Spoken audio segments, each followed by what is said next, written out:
Welcome to the Dispatch Podcast. I'm Sarah Isger. That's Jonah Goldberg. That other one is Steve Hayes. And we've got a great lineup today. We're going to start talking about the debt ceiling. Are we stumbling toward default?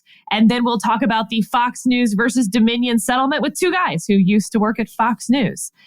Lastly, do a little bit on DeSantis versus Trump. Is it too late for Ron DeSantis, or is that getting overhyped as well? And lastly, a little not worth your time on QR codes.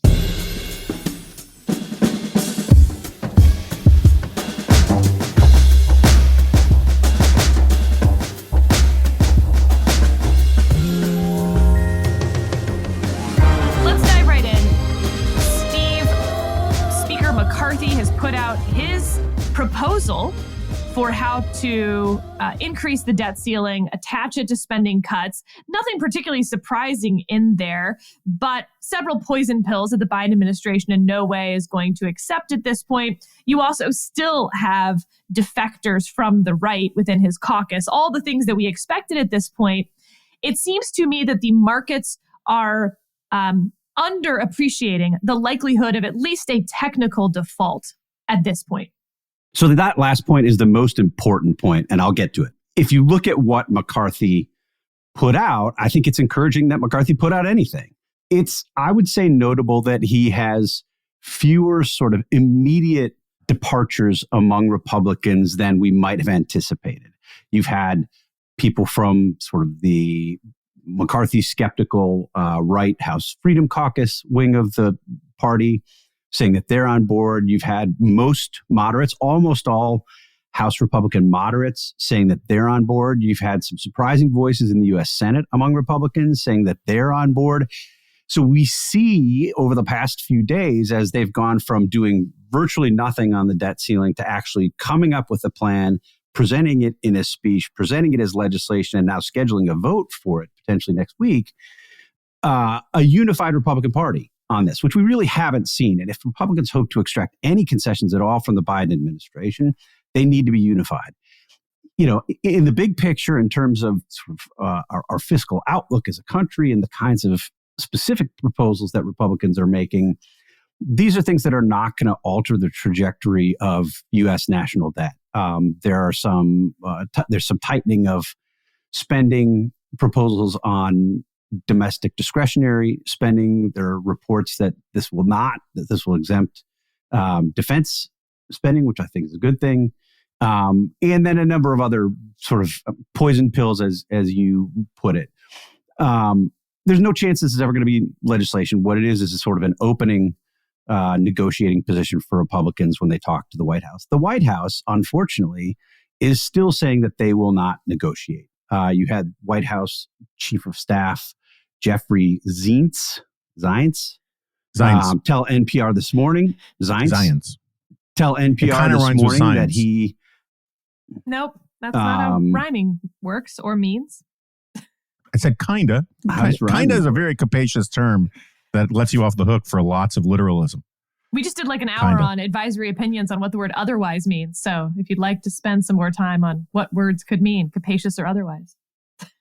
Well, I rhyme all the time. Oh, no. I'm a poet. No, don't. And I didn't know it. Don't. Oh, God. No. Anyway, Jeffrey Zients told NPR this morning that the White House won't negotiate on this, that really we should decouple the debt ceiling negotiations from broader spending conversations because the two aren't really linked.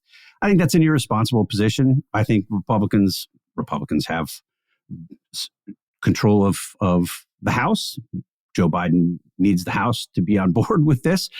He should be open to some negotiation. And certainly efforts by Republicans in the first 2 years of the Biden administration to negotiate some spending restraint have been ignored. So I think we're now at the point where we're going to start getting this. Final point real quickly. Jonah's rolling his eyes. I need to get to your final point, which I think is a good one. It is entirely possible that we stumble into default. I think we have seen in the conversation taking place in and around Washington, Democrats and Republicans like this assumption that this couldn't happen because this can't happen. We never can actually default because everybody understands that it would be potentially catastrophic if we did. So we'll go right to the precipice. There will be a last minute deal, and we won't default. I still think that's by far the most likely outcome here, but it's not a guarantee. When you look at the narrow margins Republicans have in the House, and you look at people like Representative Matt Gaetz, who, when asked about a potential default or what would happen in that instance, he said the government will spend less money. Well, it's more complicated than that. So I do think it's possible in a worrisome way that we could sort of stumble into a default. Jonah, what of that would you like to roll your eyes at first? So first of all, just to be clear, I wasn't rolling my eyes at the length of Steve's comments. It was just, it looks like I'm rolling my eyes because Steve blinded me with science. So bad. Better than I'm a poet, I don't know it, or whatever the hell that was. Oh my Mr. God. Fifth grade teacher. Who sang Blinded Me with Science? Can you name the person who sang Blinded Me with Science? Was it Thomas Dolby? Dolby. Nice. Very good. I don't know what's showing more, your dad, Impressive. Your dad humor, or your age. It's really hard to say, you two. Yeah, I'm much better with music that has a music video ascribed to it because I watched a lot more music videos than listened to music. So, where was I? Yeah. So look, I think I mean, Steve and I were both at this off the record thing where we listened to a guy who is with considerable knowledge of the inner workings of Congress. And the thing that stuck with me at this Chatham House Rules briefing that we got was this point that there are lots of people who think it'll all work out, but when you ask them, including all over Wall Street, but then when you ask them how it will all work out, they all have a different theory. And some of it is just like real underpants gnome logic about, step one, we'll get serious. Step two, question mark, question mark, question mark. Step three, we raise the debt ceiling. And no one really has a good theory about what the question marks are. And when you have lots of smart people looking at the same problem and they all come to the same conclusion, but for different reasons, that's probably a good sign that there's more, hope being the father of the thought than actual reason going on. So I definitely think we could have a shutdown. Because why wouldn't we? I mean, we've had this situation. I mean, debt ceiling, not even counting the debt ceiling, time and time again, our institutions have screwed up because the incentive structures are such that individual players benefit when the system on the whole loses. So why would we think that would be any different for this part of it? And, Matt Gaetz, who I think people know I do not hold in the highest esteem, but this is a high-minded podcast, so I will save my more acerbic aspersions for another time. But he is correct that if the government shuts down, the government, if we default on our debts, the government will spend less money. It is also true that if you have a fatal heart attack, you will spend less money. I mean, the idea that simply because, anyway, it's not a serious position, so I don't need to take it any more seriously than that.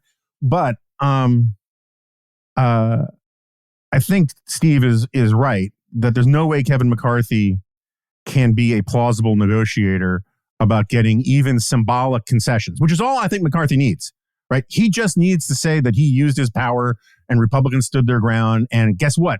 Now every Tuesday, Republicans get free tacos. That would be enough. But he has to get some sort of negotiation. He has to get some sort of concession out of Biden to seem like he's just not a paper tiger. And that means a lot of Republicans are going to have to actually agree to vote for something that is very risky for them to vote for, because who wants to vote for something that seems like it furthered the brinksmanship on a debt ceiling fight that never passed anyway? So you're on the record. Democrats can now attack you for playing games on the debt ceiling without having gotten anything for it. So I just thank our lucky stars that we have such a legislative mastermind as Kevin McCarthy in charge of all this, so it'll probably all work out. Steve, I want to go a little bit big picture here, because to some extent, this can feel like any number of other political topics in our sphere right now. To me, it like most reminds me of the confirmation wars, sort of a who started it, individual incentives. They did this to us first. I mean, I hear a lot, Barack Obama refused to vote to increase the debt ceiling back when he was a member of the Senate. Right. How did it get here? Is this the same as all these other fights? Is Jonah right about the individual incentives just now being so divorced from the incentives for the country, et cetera? When you're thinking about running for office, that being flanked from the right or from the left is just so powerful that it's overcoming everything else in our politics right now. Yeah, I mean, I really think that's true. I mean, certainly if we learned anything over the past 8 years, it's that politicians put politics and their own standing before anything else. And you would like to think that in a situation such as this one, where we could be potentially facing actual default, they would say, yeah, it might not matter as much whether the Democrats come out of this smelling a little better than the Republicans. We really ought not play games. But both sides are playing games. I think Joe Biden's playing a game by refusing from the outset any negotiations whatsoever with the Republican-controlled House. And Kevin McCarthy's playing games because I think that's what Kevin McCarthy does. And it's what his conference wants him to. I mean, it can't help that Barack Obama votes no on increasing the debt ceiling and then becomes president. I understand those are not causally connected in every sense. But clearly it's not so politically damaging as to prevent someone. They say every senator wakes up and sees a president in the mirror. Like, not a great foundation to lay. No, and other Democrats too. I mean, Obama certainly wasn't alone on that. And if you flip it and you look at what Republicans did during the Trump years, Republicans voted without fight, without any problem to increase the debt ceiling under Donald Trump. Look, I mean, I think you have to take into account Joe Biden's record on spending. I think it matters here. I mean, the argument is Republicans shouldn't do this. This is an irresponsible hostage taking.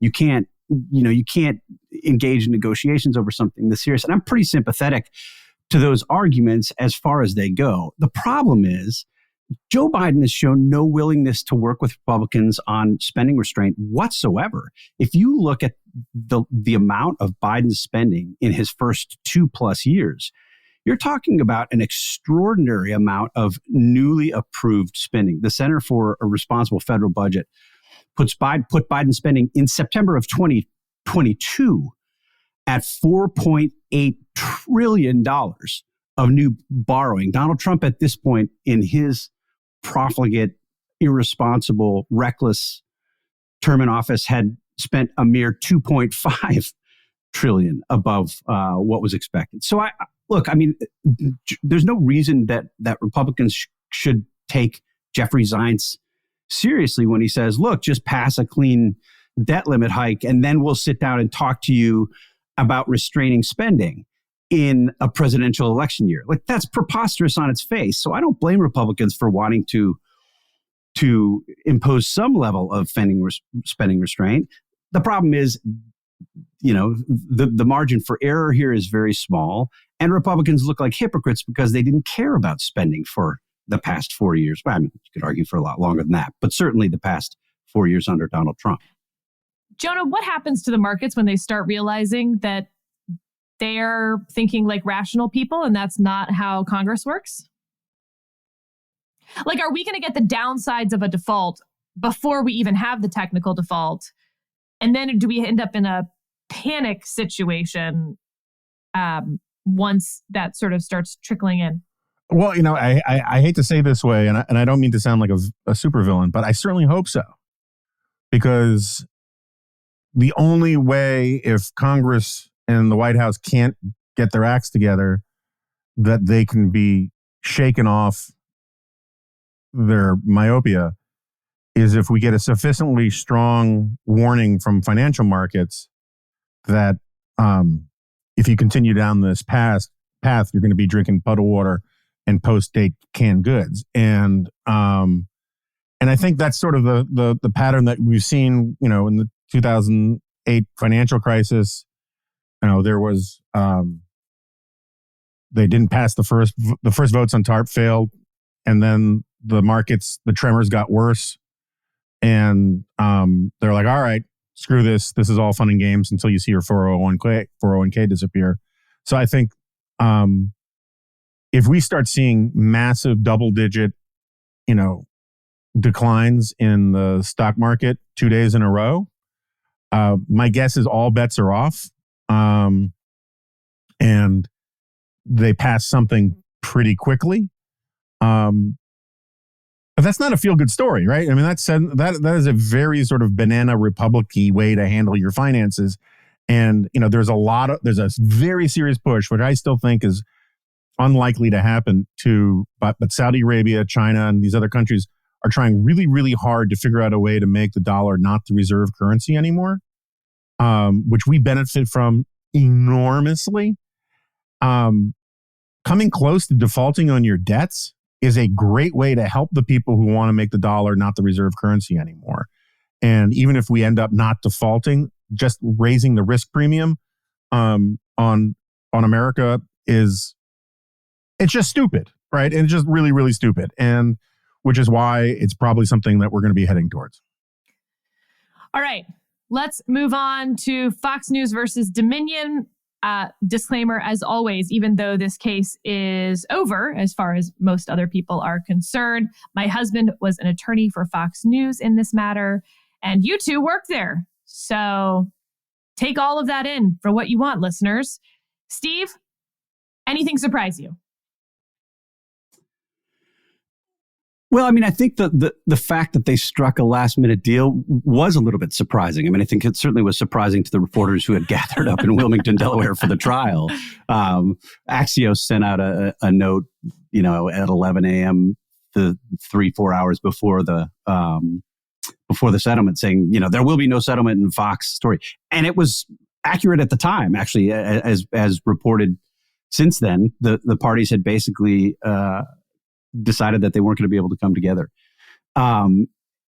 It's curious, I think, that Fox would agree to a settlement at this point, rather than agreeing to a settlement before the disclosure of all of those incredibly discrediting and embarrassing emails and text messages among primarily its primetime hosts and senior executives, which were not in effect, not basically, but literally revealing that Fox was knowingly feeding its audience falsehoods, lies, again and again and again and again, and making extended arguments in those texts and emails about why that's bad for business. There was a note that sort of went overlooked, and I just read about it within the past few days, back in mid-November of 2020, that Fox had redacted from the original disclosures, in which Sean Hannity was complaining about a drop in his ratings from a Tuesday to a Wednesday, very frustrated that his ratings had dropped.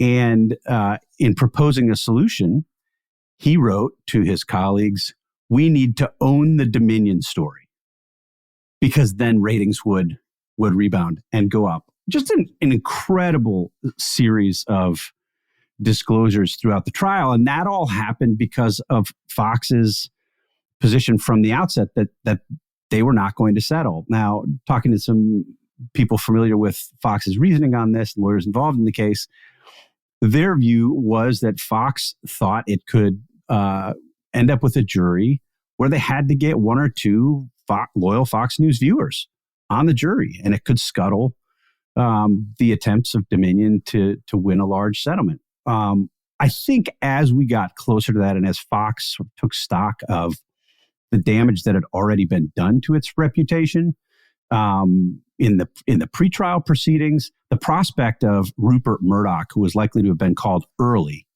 in the trial, and Suzanne Scott, Fox's CEO, and Sean Hannity and Tucker Carlson and Laura Ingraham testifying under oath, in a position where they presumably had to tell the truth, was just too much. So they decided to take the money and run. Give the money and run. Sorry, they did not take the money. This won't be the end of Fox's legal problems or Dominion's legal potential victories. Dominion still has its cases against Newsmax and OAN that are actually going to be before the same judge, which is interesting because we can assume that all of those rulings that the judge made about various reporting privileges and stuff aren't going to be any different for a different news organization. Second, Fox still has its lawsuit with Smartmatic, which is actually in federal court over in New York. And Fox now, because of this lawsuit, has sort of baby lawsuits, A, shareholder lawsuits related to it, and B, the lawsuits from Abby Grossberg, the producer who says that she was pressured to lie, destroy evidence, et cetera. So those will continue apace as well. This just isn't the end of this. But Jonah, I guess, and you're welcome to comment on anything Steve said, obviously, and you will, and ignore me. But I laughed out loud last night when I saw some of the reporting from the New York Times about how this could be viewed as an assault on a free press, and that this was all part of an effort by right-wing actors to undermine the New York Times versus Sullivan actual malice standard. And that, in fact, Elizabeth Locke with the law firm Clara Locke, who is representing Dominion, wants to overturn. She's a defamation lawyer, so of course she wants to overturn New York Times versus Sullivan. But the implication was this was all kind of a conspiracy to help to boost Republican candidates, which is why they sued Fox News. The idea that this whole time it's been Fox News is awful, they deserve everything coming to them. And then the second the case settles, it's like, now we want all of our press protections back and all these things that Fox News argued that we were cheering for them to lose on, like neutral reporting privilege, fair reporting privilege, which, by the way, are different, even though they sound identical. Now we would like those things for ourselves. I mean, come on. It's funny. You're talking about, like, we were talking about the report, how this came to a surprise to all those reporters in Wilmington. I think whether you were in Wilmington or not, there are just an enormous number of people who, are responding to this like a dog whose food bowl has been moved. And they just like, wait a second, I had plans. This was like, there were conversations we were going to have and debates we were going to have for weeks on end, and we're going to have TV panels about this, and now it's just gone.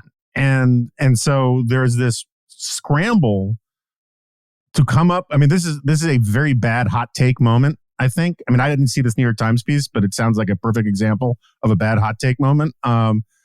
You also had people coming out saying that this was actually a big win for Fox, which I can stare at from any angle, and it still just doesn't make a lot of sense to me. You can make a case that it was a minimization of a loss in some ways, but like, if they were going to settle, it would have been 3 months ago. I don't see how it is today. Yeah, no, exactly. I mean, like, if this is where they were going to get, and this is the problem I have. Like, I always thought they were going to settle for a long time, and you, Sarah, were one of the people who disabused me of that. And then when you got all of this discovery, it seemed like, okay, they're not going to settle. I mean, why go through all this if you're going to settle anyway? And then they settled, right? And so, the one of the things that Steve didn't mention was the Bloomberg story that suggests, pretty thinly sourced from what I could tell, that these Grossberg tapes, the Tucker producer who's suing, the idea of them being played in open court terrified them at the last minute.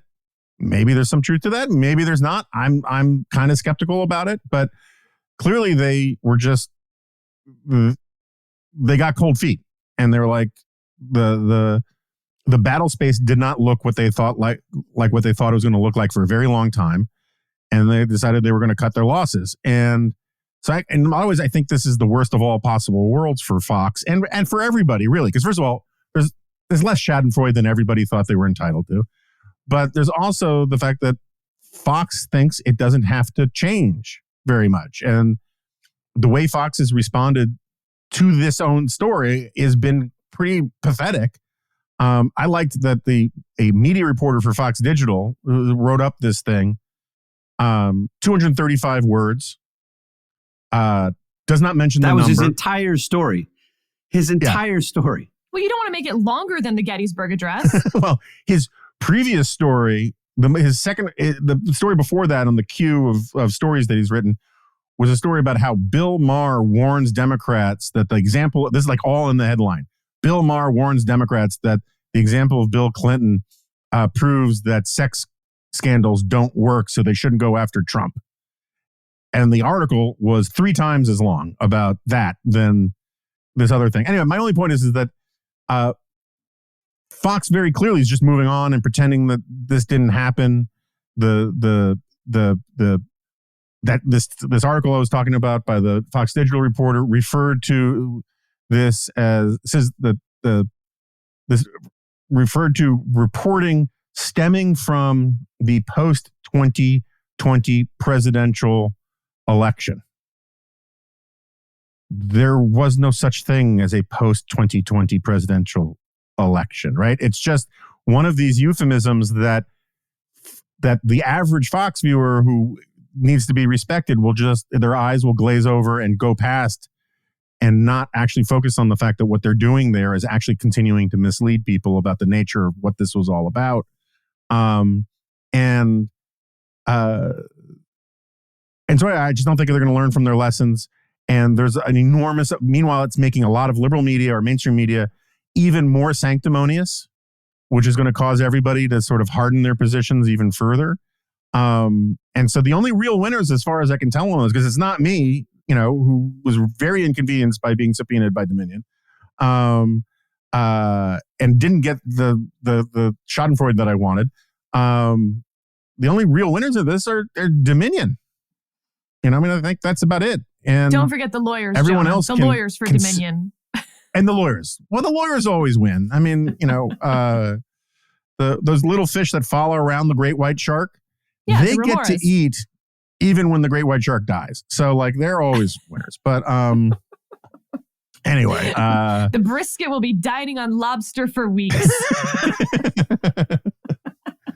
So, Sarah, what did you, as a legal person? I know that the right before it came on, I saw that the latest AO dropped, and I haven't had a chance to listen to it. Should we tell people what AO is? Probably. AO is a podcast, a niche podcast called Advisory Opinions, part of the Dispatch Media editorial offering. Empire. And we recommend it. It's up and coming. So a few things. One, I was surprised at the timing of the settlement. Now, this is when most civil lawsuits settle. The pressure's on, right, and you're about to go in a trial, and you've picked the jury, and you've realized whatever your thoughts were on how the jury selection was going to go, they didn't go your way, and it brings both sides to the table who don't actually want to go through with it. Like a duel type thing. I assume most duels got settled right before you drew the pistols. Nevertheless, for this one, where so much of it had been done publicly and in the media, it didn't make a ton of sense, except there had been this filing over the weekend, basically, in which Dominion had lowered their damages ask. Everyone was reporting $1.6 billion. They lowered it substantially because their damages model was always crazy. It was, everyone enjoyed reporting on, frankly, the sort of juicy details that were coming out in discovery. Second to that, then maybe some of the legal stuff on actual malice and defamation, but nobody really wanted to get into the weeds of the damages model. How much was Dominion actually damaged? You have to show that your business lost money, and they didn't really have a good model to show that they lost any money. They're doing just fine. They sell voting machines. So I assumed then when we heard about the settlement that in fact, what would come out was something to the effect that wow, they weren't as confident as their damages model. And so Fox was able to find a number and yada, yada. That's just not what the result was. The number was incredibly high, much higher than I expected it to be. Backing up everything you just said, Jonah, except for the reason why now. And here's my theory. It does have to do with the Abby Grossberg lawsuits, the ones that were filed by that producer for Tucker Carlson, but not for the reasons that everyone thinks, not because it was going to embarrass them. They've already lived through the embarrassment. Clearly, embarrassment is not going to be the biggest motivator, but the only way Fox was going to win this was at the Supreme Court to litigate New York Times versus Sullivan, what actual malice means, whether reporters have this fair reporting privilege, a neutral reporting privilege, which to like do the very high level version of that, if something's newsworthy, do reporters get to report it even if the person who they have on is lying and they know they're lying? And that's never really been fully litigated to the Supreme Court. That was their vehicle. The problem with the Grossberg lawsuits is it potentially made it a very complicated case and made it a far less clean vehicle to get that into federal court. Because remember, right now it's in state court, and to get that up to the Supreme Court. At the point that Fox didn't think they could get to the Supreme Court anymore, they had lost already. And so the threat of that, I think, probably was quite motivating and explains the timing a little bit better because it was relatively late in the game here. Can you give me like 1 or 2 more minutes about like why it made it harder to get to the Supreme Court? Because if Fox was destroying evidence and or these discovery abuses, lying, etc., there could be sort of independent reasons for a jury to find the way that they were going to, separate from just an actual malice, fair reporting, neutral reporting privilege thing that makes it a legal question to go up to the courts. There could be then fact questions. And if it's a fact question, that's a jury, not the Supreme Court. The Supreme Court doesn't second guess factual findings by the jury. Sarah, how much did it matter that over the last couple of weeks as we moved towards trial, the judge made very clear that he was growing exasperated with Fox's, not only having misled. I mean, he found that Fox that the claims about false statements were true. That Fox had indeed broadcast false statements, which I think was a significant moment. But beyond that, we had this dispute over Fox's failure to include the fact, and I think actually denial of the fact when it was asked of them that Rupert Murdoch was executive chairman. I don't have the exact title in front of me. But he was an officer of Fox News. Yeah. An officer of Fox News, not just Fox Corp, which puts him in a much tighter decision-making loop among Fox News executives than was previously understood. And Fox failed to disclose this. And the judge was really upset about that. So Dominion said they failed to disclose it. Fox said they didn't. It had been in their SEC filings. In fact, Dominion had asked Rupert about it during his deposition. So a lot of that was resolved well before the settlement. The Fox lawyers wrote sort of a sorry if there was a misunderstanding letter to the judge. The judge had fully accepted that. So that had sort of already been taken off the table, at least. But the judge was angry about it. I mean, he really pushed them. I don't think the judge thought it was a nothing burger. Did he sort of back down after it was explained? My point is he did by the end. Yeah. Once it was explained that it had been in the SEC filings this whole time, Dominion's argument looked much less credible, frankly. Because their argument was that it had resulted in them not getting things during discovery from Rupert Murdoch. But if they then asked about it at the deposition, then clearly they did know about it. It didn't prejudice them in any particular way. Got it. I don't know a ton about that. I just know that in the end, the judge was like, got it, sounds good, moving forward. But there's 2 ways to think about it when a judge hates you. And I don't dispute the overall characterization he was that the frustrated. Judge really did not like the Fox side. And like in the summary judgment, denial of summary judgment opinion that everyone looked at, that was really bad for Fox News. But there's 2 ways to look at that. One is, this is bad for us, duh. But the other way to look at it is, this is so bad for us and the judge clearly hates our side so much that he's making legal errors, which is going to make this easier on appeal, actually. And so, in the summary judgment thing, there was, again, the neutral reporting privilege, the fair reporting privilege, where the judge said basically those don't exist and or they don't apply. And this is maybe a little bit more into the weeds than people want, but the defamatory statements, there's a question about this. Is it each individual statement itself, or is it the entire segment that was broadcast? Which one do you look at for the purpose of deciding actual malice and defamation? Up to this point, everyone had thought it was the individual statements themselves. Like that sentence, that was a lie taken by itself and who said that sentence. But that's not what the judge found. He put them into segments, if you remember at the end of that summary judgment filing. And so things like that, I think actually should have made them more likely to want to continue because they were getting all these nice nuggets along the way, legally speaking. But you still have to have the venue to then get to the appeal, get to the Supreme Court, show the legal errors. Because if there are factual errors that would end you up in the same place, then the legal errors didn't matter. Right. Yeah.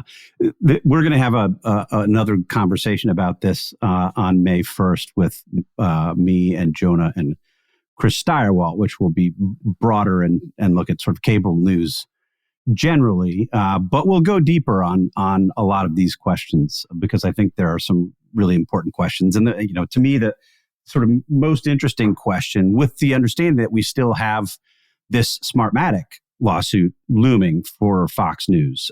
First reaction to one lawyer involved who I emailed after the settlement, I said, so what does this mean for Smartmatic? And it says Smartmatic is going to get a lot of money. I don't think it's a done deal, but certainly doesn't hurt Smartmatic's case. I think that for me, the sort of big takeaway here is that there's no indication from any of this, all of the things that have transpired over the past couple of years, over the past several months in the public eye, give any suggestion that Fox News is going to change what it does.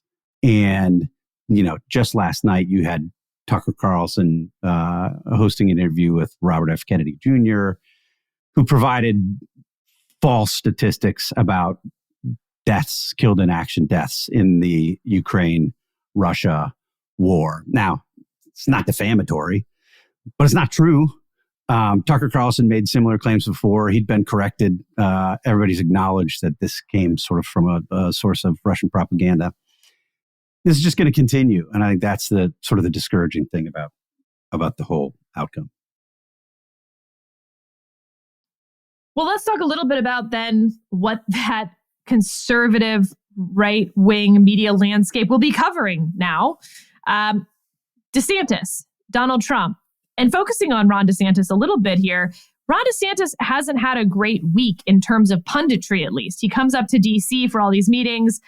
That's covered as kind of a bust. In the meantime, Trump rolls out various endorsements from the Florida delegation in DeSantis's, backyard, of course. And you have some of those congressmen, explaining why they didn't endorse DeSantis. The one guy's like, I've tried calling him a ton. He never called me back. He never wanted to meet. He never returned my calls. I got hit by a tree. I ended up, in critical condition in the hospital. He never called. He never visited, etc. And then when he's thinking of running for president, I get a call from his political guy that he wants to meet. No, that's not the way politics works. Trump was the first one to call me when I got hit by the tree, so I endorsed Donald Trump. Set aside some of the specifics of that, or whether you think that's even justified. It goes to sort of the political instincts, I guess, of Ron DeSantis and his team. You've got the donors then, anonymous stories about donors griping, what the F is he doing, particularly around the 6-week abortion ban, and other just political failings. And then you've got the Donald Trump problem that he has, which is not being able to really land any of the punches against Donald Trump, while Donald Trump's team is having a pretty effective time roughing up Ron DeSantis. So, is this the end of Ron DeSantis, according to the pundit class, or is this overblown? We're just not in it yet. Ron DeSantis hasn't even announced. Back up, everyone. We're not there. Jonah? Yeah, so first, just correct the record, and I don't want you getting sued by the trees. The tree did not hit that congressman. You said it twice that this guy got hit by a tree. He got hit by the ground when he fell. Yes, that's right. The ground cruelly came rushing up at him when he fell out of a tree. Sorry, so gravity is to blame for this. You're right, not tree's fault. I would that there were more Ents, but we do not live in Middle Earth. So that said, look, I think I was the first or near first to do a serious column about how DeSantis could end up being the Scott Walker of this cycle. And I still think that that's a real possibility. I also think it's a real possibility that he's not.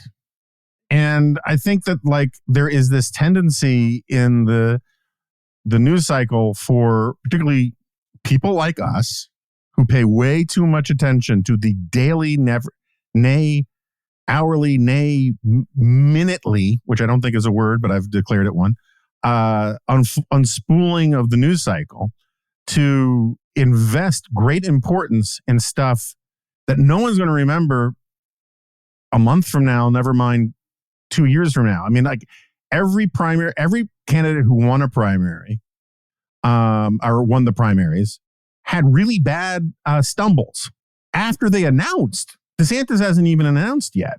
So that said, I think it's absolutely true that DeSantis has had a bad week. This was badly planned. I think it's an example that Sarah could probably speak to much more expertly than I can about how a lot of mistakes in politics stem from stuff that you didn't do 3 months earlier or 3 years earlier. And it seems like, they screwed up this week. No, actually, the screw up was like the strontium 90 they took 2 years ago when he didn't call, this guy who fell out of a tree. And now the consequences of it are manifesting themselves now.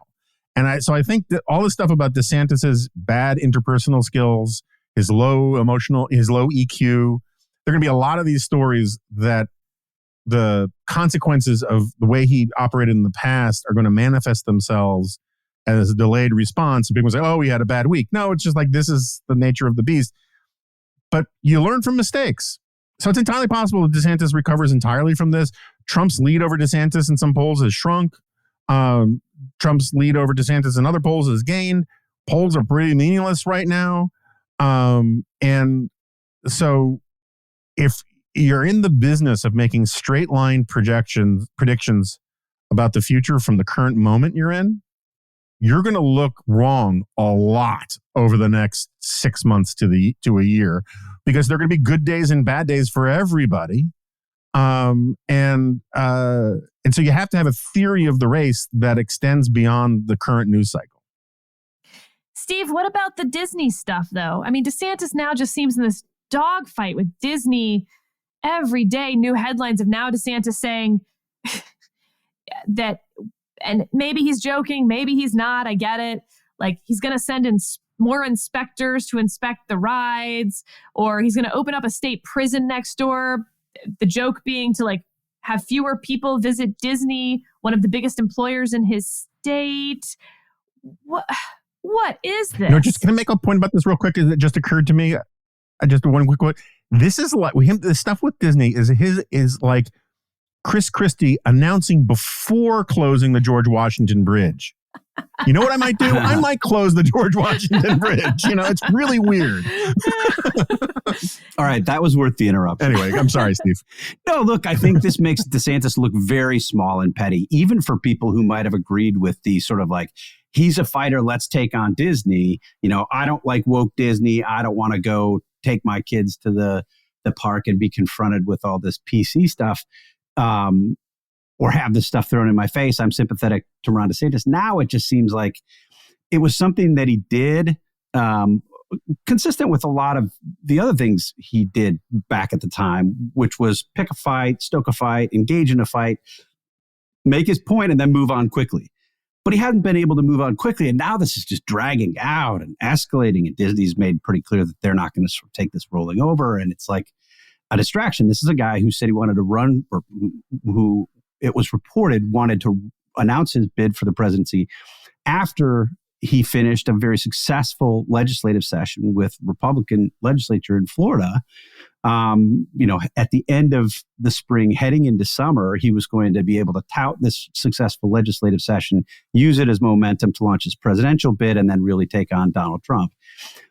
I think Jonah's point about not making straight line projections about our presidential politics is probably the best piece of advice for anybody venturing even an idle thought about 2024. And if you look back at all of the straight line projections that have been made over the past decade about the direction of our politics, virtually all of them were wrong. So you would think that that might cause a little bit of humility in people who, analyze politics for a living, including doing stupid things like make bets about who's going to be the Republican and Democratic nominees for president. It would be really, really stupid and potentially very costly. I think there's no question that DeSantis has had a bad run here. I was on a panel last week with Chuck Todd on Meet the Press Now, and Chuck said, is it time for Ron DeSantis to reboot his campaign? And his campaign hasn't even started. And I will admit, I thought that was maybe a premature judgment. Chuck and I talked about it. It turns out Chuck was more right than I imagined at the time. We've seen, if you go back and look at what Donald Trump tried to do in the period after the 2022 midterms, when he was largely, and I think mostly correctly, blamed for Republican losses, for being backward looking, for endorsing bad candidates. And Republicans were pretty down on Donald Trump. You thought, okay, maybe January 6th didn't get Republicans to bail on Donald Trump, but a third consecutive cycle of losing might get Republicans, if for only self-interest reasons, to bail on Donald Trump. And he went out and sought endorsements from Republicans in Congress in anticipation of his announcement shortly after the 2022 midterm elections. And he largely came up dry. I think he had 8 or 10 or 12 people who were willing to endorse him. And I think we talked about it on this podcast. I took that as a sign of real weakness. People were not willing to endorse Donald Trump, even though he was putting the arm to them at a time when he really needed them. It suggested to me that Republicans didn't fear Donald Trump the way that they had when he was president of the United States.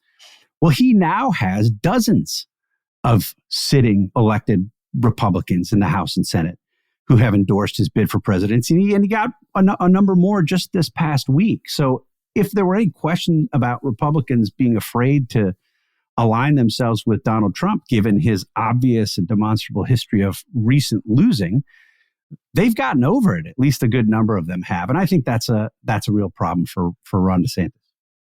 So, Jonah, what should Ron DeSantis do? Or what should these other candidates do? I mean, we have Asa Hutchinson in the race, Tim Scott, Nikki Haley. Notably, we haven't talked about any of them on this podcast yet. Is it just that nobody's figured out how to deal with Donald Trump yet?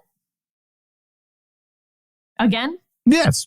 It's exactly that. It's that people don't know how to deal with Donald Trump because while all of them can't stand Donald Trump to one extent or another, they need Donald Trump's voters. I don't have a solution to this problem. I know that I would like, as a cleanser of the party, someone to take Trump on head on and actually speak honestly about him.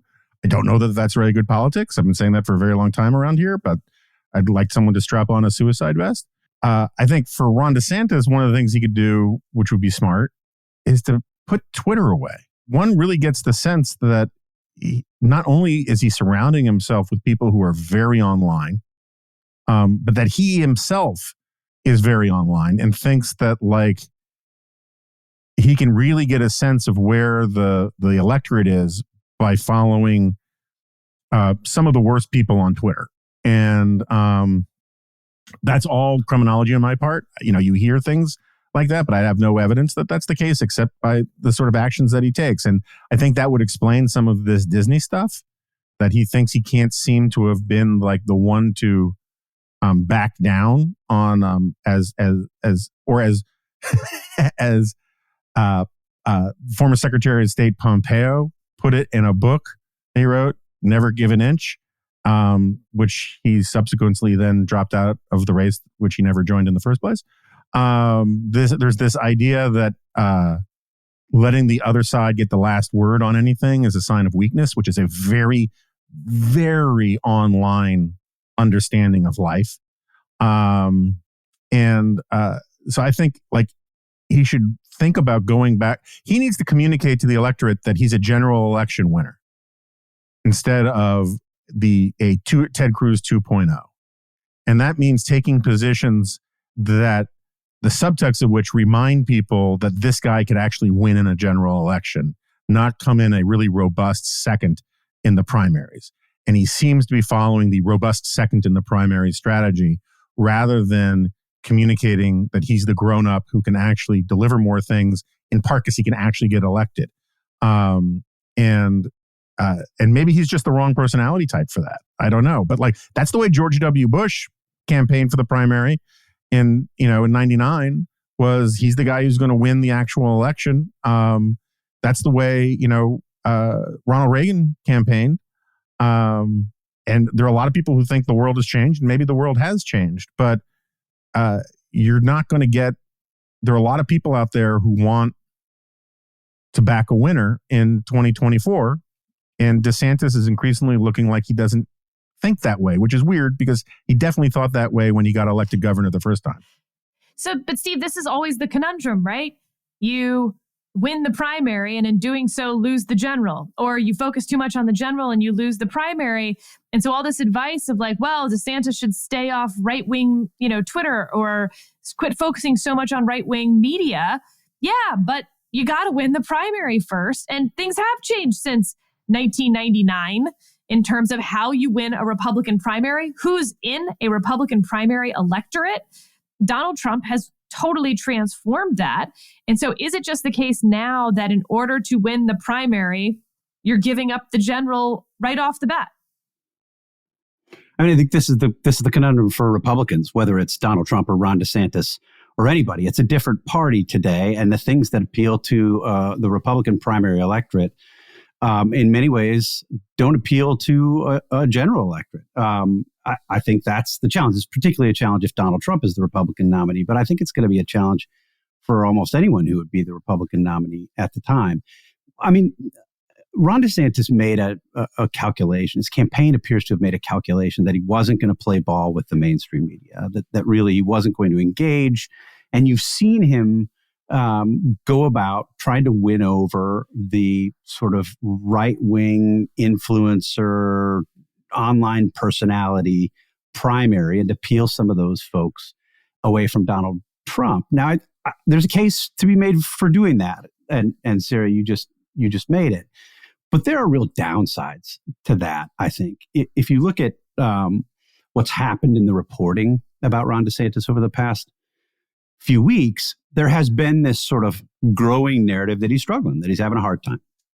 And while, as I noted earlier, I think it's true. I think the narrative in this case is true. I think he's struggling. I think it's fair for mainstream outlets to report on that and to provide details as they can. Part of the problem, though, is if you decide you're going to freeze out the mainstream media on this, that when you want to push back on that narrative and you want to say, no, here are the ways that we're succeeding, or here are the things that we think we're doing, you all are jumping to conclusions. You don't have the relationships and the credibility to make that case with the mainstream media. The second problem is, I think he risks really hurting his credibility if he continues to, with a broader electorate, if he continues to focus on winning over sort of right-wing internet influencer types. This past week, he gave an interview to Benny Johnson, who has a show, I think it's called The Benny Report, popular online. Johnson was given access to Ron DeSantis. The video shows him in a van doing an interview with Ron DeSantis. Then they go to what looks like a convenience store, and he asks Ron DeSantis about Bud Light, which has come under criticism from some conservatives for pushing Dylan Mulvaney as this influencer, a trans influencer. And Ron DeSantis said he hates Bud Light and he prefers Guinness. And it was a thing. It was a viral internet moment that will appeal to sort of probably culture war conservatives. And I thought, look, on substance, I thought some of Ron DeSantis' arguments there made some sense. I mean, there's a sort of a common sense element to some of what he was saying. But in the middle of the interview, as he's talking to Benny Johnson, he says, are we going to be a society based on truth, or are we going to be a society based on deceit? And he's referring there to, claims that men that should be allowed to participate in women's sports. But he's saying this to Benny Johnson, who is, I wouldn't really call him a journalist. He's a right-wing personality, sort of a provocateur, who was fired from BuzzFeed for plagiarism, who was demoted a few years later from IJR, what used to be a conservative, mainstream conservative outlet, sort of viral conservative outlet, for publishing a fake story about Barack Obama. If you're going to make a stand on the need for truth in conservative world, you don't do it with Benny Johnson. And while, maybe that doesn't hurt him among a broader conservative electorate who don't know who Benny Johnson is, and maybe it buys him some credibility among sort of the online right who like and follow Benny Johnson, certainly among the journalist crowd as he's turning down interviews from mainstream outlets and giving interviews to this guy who's twice gotten himself in trouble for not being an honest journalist, it's going to cause problems for him in the long term. Speaking of problems in the long term, we've got another high stakes coming out. For those of you who are not members of the Dispatch, this is a little private podcast that Steve and I do about our bet over who the Republican and Democratic nominees in 2024 will be. This week, Jonah Goldberg joins us to talk about why he thinks Biden won't be the nominee, and I shut him down entirely. But should we bring Jonah into the bet? I don't know. But join us if you want to become a member and listen to our little, our little high stakes bet going on. I think it's time for not worth your time ? And this one's about QR codes. When you sit down at a restaurant and they don't hand you a menu anymore because #COVID or something, and instead there's a QR code on the table. At some restaurants, it's just that's how you look at the menu, but in others, it's also how you can order or pay your bill. For or against? Jonah, very curious where the curmudgeon of the group stands.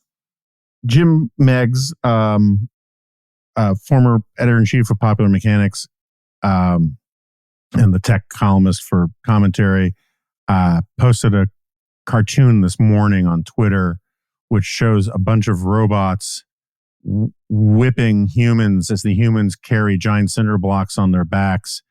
And this caption is, "To think this all began with letting autocomplete finish our sentences." I kind of feel the same way about the QR code stuff. I don't like it. I think it is one of these examples of adding effort in the name of efficiency that actually is efficient for it's supply side efficient, right? The restaurant doesn't need to make menus. The host or hostess doesn't need to strain themselves carrying those heavy pieces of paper.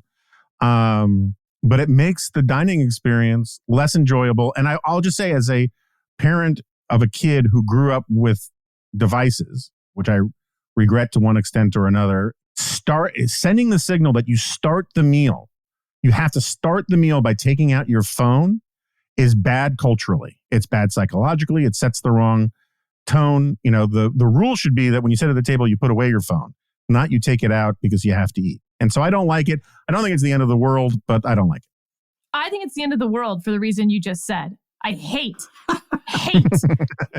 taking out my phone at the beginning of a meal. And then we're looking at our phones and you don't know whether someone's looking at their phone to look at email, looking at their phone because they're looking at the menu. I hate the QR codes. Steve, how do you feel? They're fine. It's not a big deal. Who cares? Like, restaurants that offer people to look at menus in a variety of different ways. But there's not a variety of different ways. There's only the QR code. And I have to look at it on my phone and it's tiny. And are I like there a actually menu. Restaurants that don't have paper menus anymore? Yes. Are there? Yes, for sure. I haven't been to one. For sure. I haven't been to one. I think if they're forcing you to do the QR codes on your phone, it's not good because people don't want to be on their phones, as you both have said in rather emphatic ways. And maybe people don't have phones. I mean, it is possible that some people are not bringing phones to the restaurant. So I think it's good to give people options, but I don't care if a restaurant has a paper menu. It doesn't bother me in the slightest if they also have a QR code. Sometimes you sit down at a table and the host or hostess doesn't bring a menu and you want to get going. You want to look at the wine list to see if they serve good Spanish wine without huge markups. No problem with me. Yeah, so I think that's just wrong. So, first of all, They shouldn't. It's You nudge. object to also showing. You object to giving people the option of using a QR code. So let's take your best case scenario where it's an option. You can have one or the other. You're brought to the table without the menu, and then you sit there and you have to wait. It's adding a step. It's adding an inefficiency. You're to ask the host or the maitre d' or whatever to come and bring you a menu. You have to get their attention again to bring you a menu. They roll your eyes at you. So now you've just added this extra step. It's remember there's this whole nudge thing about economics, Cass Sunstein and some other people about encouraging people. The whole idea that they're adding an awkward social interaction and a delay in the dining process for you to get the thing that was once normal for you to get when you walk in the restaurant is a way to wean you off of using paper menus over time. And I just think it's wrong. Look, Steve, it's outrageous. But there's not, that doesn't necessarily happen. It's not the case that because a QR code is available, the host or hostess automatically doesn't give you the menus, and then you're in this really tense, awkward interaction. It's like, no, most places they walk you in, they give you a menu, and there's a QR code on the table. You have the option of reading the menu that you've been given or pulling one up on your phone. It's like, sit on the throne of lies. Who cares? I hate the whole thing. Who cares? You're wrong. This is one of those things. No, this is emblematic of another thing in this weird moment in America where people feel like they have to have really, really strong views about which you don't have to have strong views. You're wrong about that too. Of course I am. And with that, thank you so much for joining us this week. That's Jonah. The other one's Steve. I'm the female voice, Sarah, and we will talk to you next week.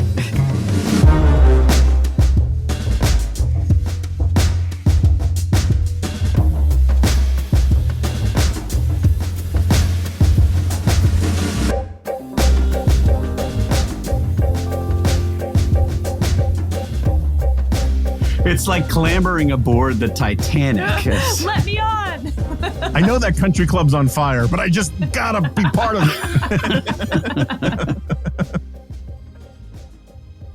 All right, let's do this thing.